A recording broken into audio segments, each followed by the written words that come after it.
paused for a minute, trying to remember the last time his son had given him money.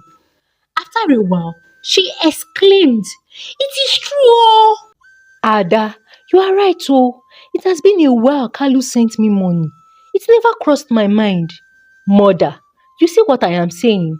Didn't you see the way Chiny was looking flashy?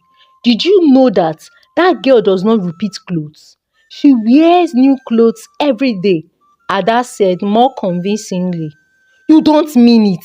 Ada, why didn't you mention this to me on time? And Chiny really looks innocent, oh. Mother, don't you know that girls like Chiny can't pretend? She was behaving calm to get herself on your good book.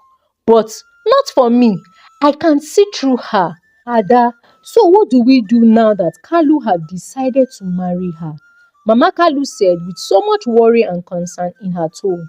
Mama, do not worry. I will think of a way.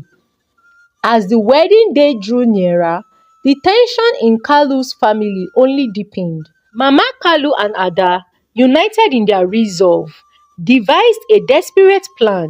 They would use Mama Kalu's influence to sabotage the wedding. The plan was simple but manipulative. Mama Kalu would fake illness. One evening, as Kalu and Chiny finalized the last details of their wedding guest list, Kalu's phone rang. He glanced at the screen and saw his mother's number. "It's Mama," he said, answering the call. "Unam, it's your mother." Mama Kalu's voice was weak and shaky. I am not feeling well. My chest hurts and I can hardly move." Kalu's heart sank. "Mama, what happened? Have you seen a doctor?" "No, my son," she replied, her voice trembling. "The closest clinic is far and I don't have the strength to go. I need someone to care for me." "I would come," Kalu quickly said. "I would take the next bus to the village." "No," Mama Kalu interjected. "You have so much to do for the wedding. Send Chiny. She's almost part of this family. After all, she can take care of me." Kalu frowned. "Mama, Chiny is busy with our wedding preparation. I would come myself." Mama Kalu sighed heavily. "If you say so, my son. But I thought Chiny cared for me. If she truly loves you, she would do this for our family." When Kalu ended the call, Chiny noticed the troubled look on his face. "What is it?" she asked, already getting worried. "Mama says she is sick," Kalu explained. "She asked if you could go to the village to take care of her." Chiny's eyes darkened. "But Kalu, the wedding is just a week away. There is still so much to do." "I know," Kalu said, taking her hands. "That's why I would go. You stay here and keep everything on track, okay?" Next morning, Mama Kalu called again, this time with Ada by her side. The two women played their roles perfectly. Mama Kalu groaned in pain, while Ada's voice dripped with urgency. "Kalu, Mama is getting worse. She needs someone now. If Chiny can't come, we will have to manage. But it won't be easy." Kalu stood firm. "I am coming." "Ada, Chiny has too much on her plate right now." When he told Chiny about the second call, she grew more anxious. "Kalu, what if something is really wrong with Mama? Maybe I should go." "No," Kalu said firmly. "If you go, it will only make things harder for us." Chiny nodded reluctantly, trusting Kalu's judgment, but feeling uneasy about the situation. She couldn't shake the nagging thought that Mama Kalu's illness might be very serious. The guilt weighed heavily on her, even as she pushed forward with the final wedding arrangements. Back in the village, Mama Kalu and Ada's plan wasn't working as they had hoped. Ada paced round the living room, her anger barely contained. "What do we do now, Mama? He is not sending her. He's coming himself." Mama Kalu's eyes narrowed. "We need to try harder. would make him feel like he's failing his family if Chiny doesn't come. That evening, Kalu received another call. This time, Mama Kalu's voice was thick with tears. Kalu, my son, why won't Chiny come? Doesn't she see that I am her mother too? If she can't make this small sacrifice for me, how will she handle the bigger challenges of marriage? Kalu's patience was wearing thin. Mama, please stop this. Chini is doing her best. She's planning our wedding and she has a lot on her mind. I would come tomorrow and take care of you myself. No, Mama Kalu insisted, her tone sharper now. If Chini can't even come to see me in the time of need, then I have to question her intentions. Does she really care for this family? Such a lady can never be my daughter-in-law, Mama Kalu added angrily. Frustrated, Kalu ended the call and turned to Chini. This is getting out of hand. They are trying to manipulate us. Chini bit her lips, torn between her loyalty to Kalu and her desire to satisfy her already troubled conscience. Maybe I should go. Kalu, if it's going to ease Mama's mind. No, Kalu said firmly again. This is exactly what they want. If you go, it will only encourage more of this behavior. After all, is my sister Ada not there to take care of her? I offered to go to the village myself. But no, Mama and Ada insist it must be you. For what exactly? When our wedding is just a week time. Listen, Chini, we need to stand together. And you are not going anywhere.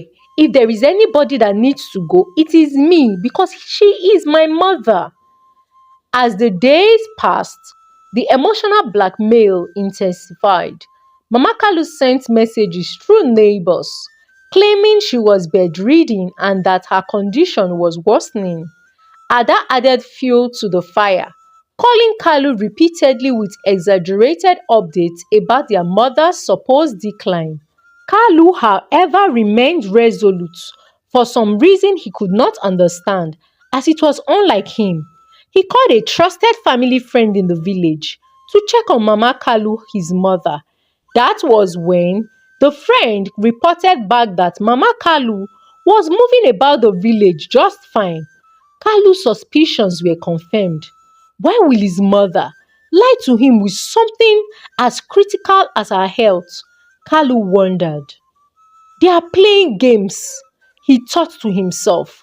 We are not going to fall to it, and I am not going to either. But the pressure took its toll on Chiny. She began to doubt herself, questioning whether she was doing the right thing by staying away. The guilt gnawed at her, despite Kalu's reassurances. The week of the wedding became a battleground of wills. Mama Kalu and Ada manipulations grew more desperate, while Kalu and Chiny held their ground, determined not to let the scheme derail their plans. As the wedding day drew closer, Mama Kalu and Ada decided to escalate their tactics. Frustrated by Kalu's refusal to send Chiny to the village, they made a dramatic declaration. They would not attend the wedding if Chiny did not come to take care of Mama Kalu beforehand. Kalu was furious when he heard of their plan. Mama, Ada, this is too much, he said over the phone. You are threatening to miss my wedding, your own son's wedding, over something so petty? It's not petty, Kalu, Mama Kalu replied, her voice heavy with feigned sorrow. If Chiny can't respect me enough to come when I'm unwell, how can I bless this marriage? And how can I welcome her into this family? Ada chimed in, her tone sharp. Mama is right. If Chiny can't prioritize family now, what will she do after the wedding? We won't stand by and pretend everything is fine. Brother, see, we are not coming for that wedding. Do what works. Do what you want. Kalu shot back, his patience wearing thin. The wedding will go on with or without you. This is my life, and I won't let anyone ruin it for me, Kalu retorted. Chiny, overhearing the conversation, felt a pang of guilt but stood by Kalu's decision. She knew the stakes were high, and giving in now would only set a precedent for future manipulations. For days, Mama Kalu and Ada refused to relent, spreading words in the village that they might not attend the wedding. Relatives tried to mediate, urging Kalu to reconsider and send Chiny to the village. But he remained resolute. If they love me, they would come, he told them, and if they don't, that's their choice.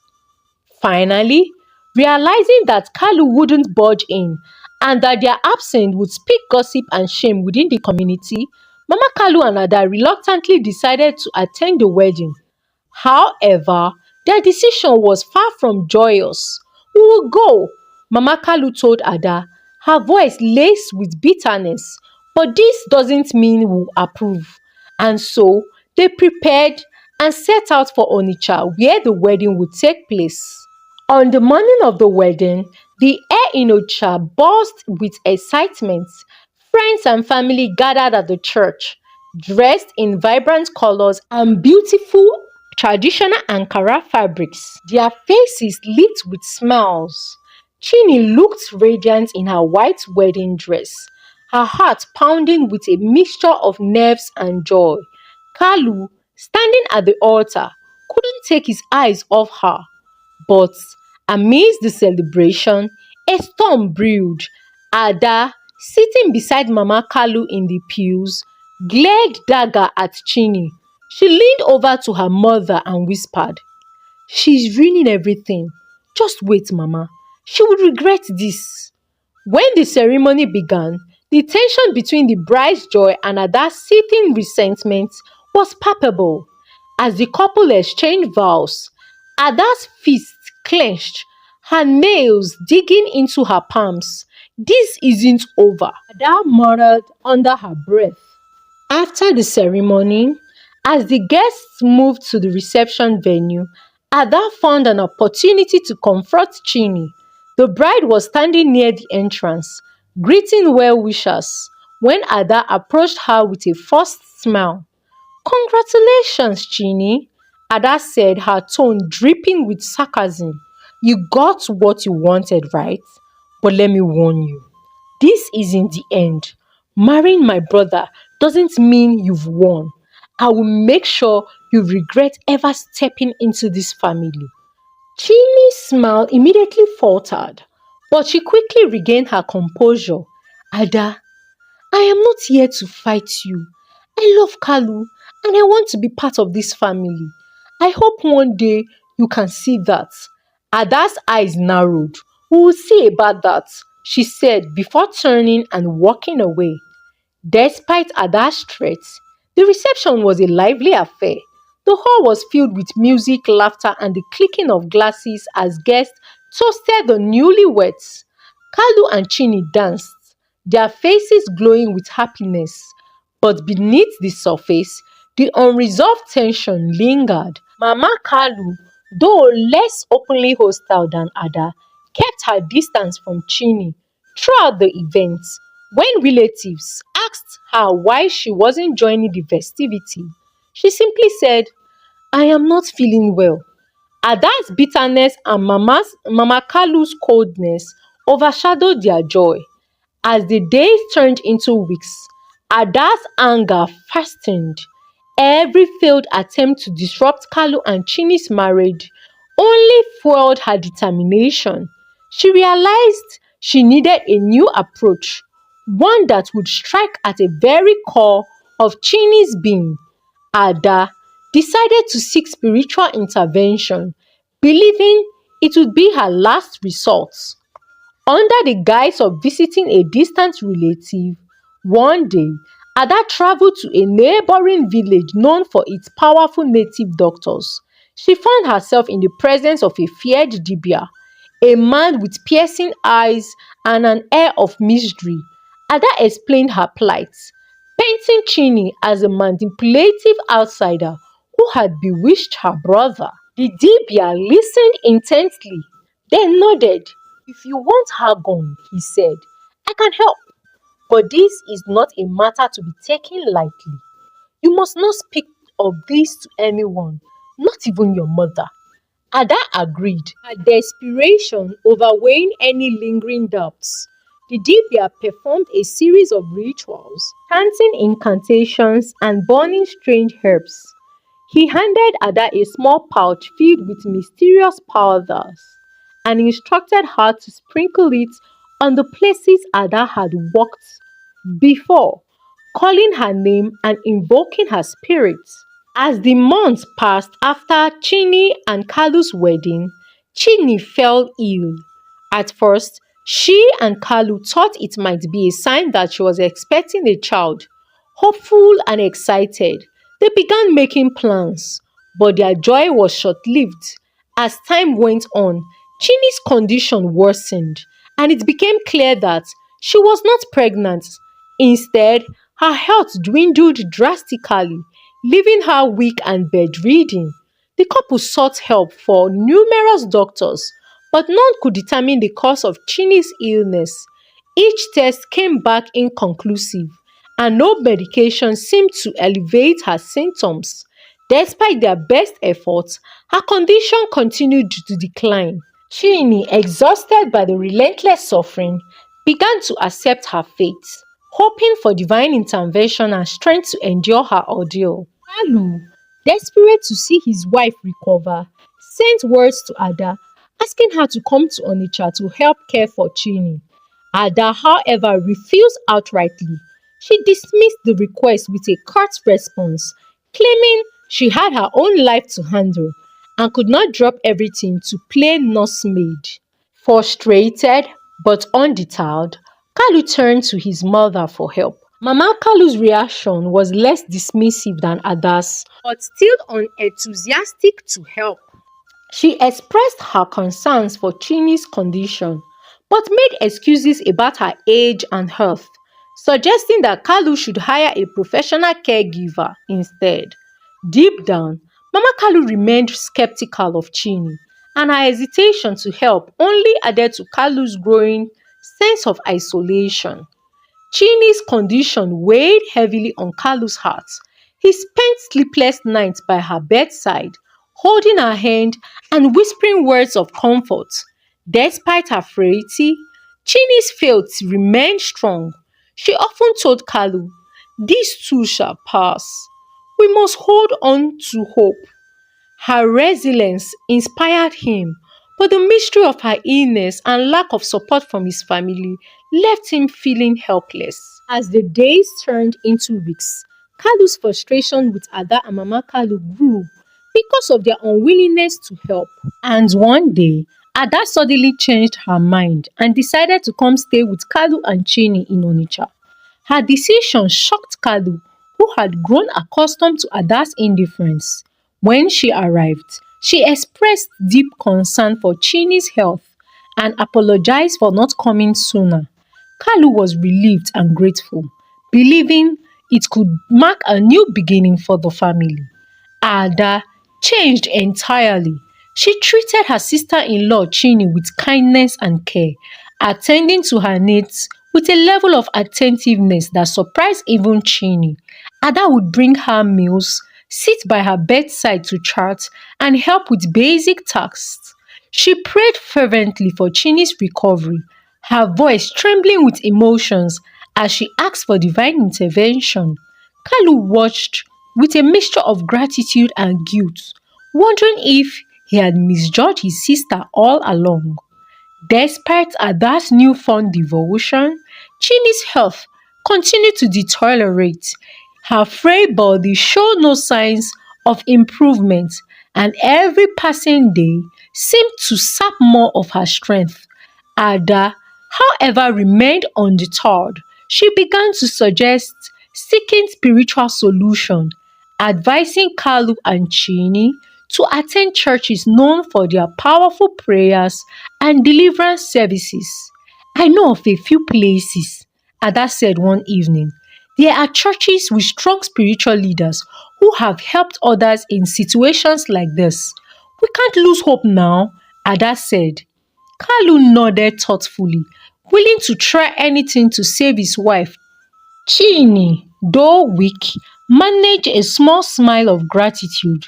Thank you, Ada. I don't know how to repay your kindness. Ada waved off the comments. Don't mention. Family comes first. I will do whatever it takes to see you well again. True to her words, Ada took it upon herself to research various churches and spiritual centers. She brought back pamphlets, contacts, and even arranged visits for prayer sessions. Each time she accompanied Kalu and Chini, offering support and encouragement. Couple grew to trust her completely, seeing her as a pillar of strength during their darkest days. Ada's efforts didn't stop there.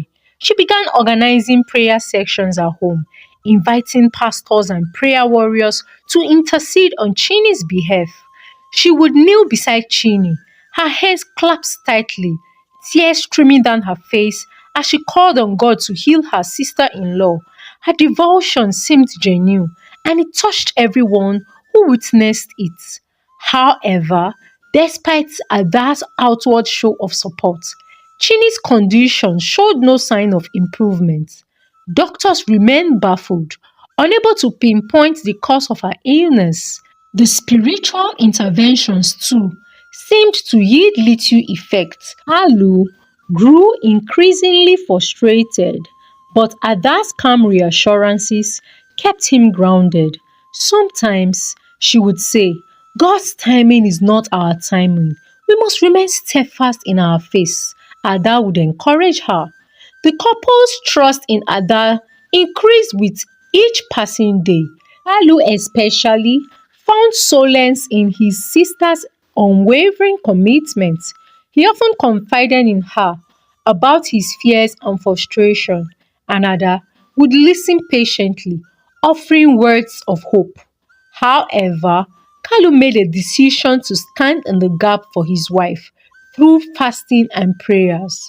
Determined to break whatever unseen forces were tormenting Chini, his wife.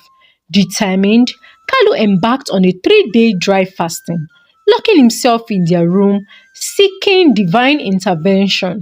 Chini, though weak, supported his decision. Kalu prayed non-stop, contending with the forces disturbing his wife's health. On the third day of Kalu's fast, while Kalu was praying, a strange and dramatic event unfolded. Ada, who was in the living room, started screaming. Kalu ran out of the room to know what was wrong with his sister. What's going on, Ada? Kalu said, worried. But Ada did not respond, but rather, she screamed the more. Fire! Oh! She shouted through sobs. I will confess. I will confess. Ada began to confess. She admitted to being behind Chini's mysterious illness, revealing how she had visited native doctors and used spiritual attack to harm her sister-in-law.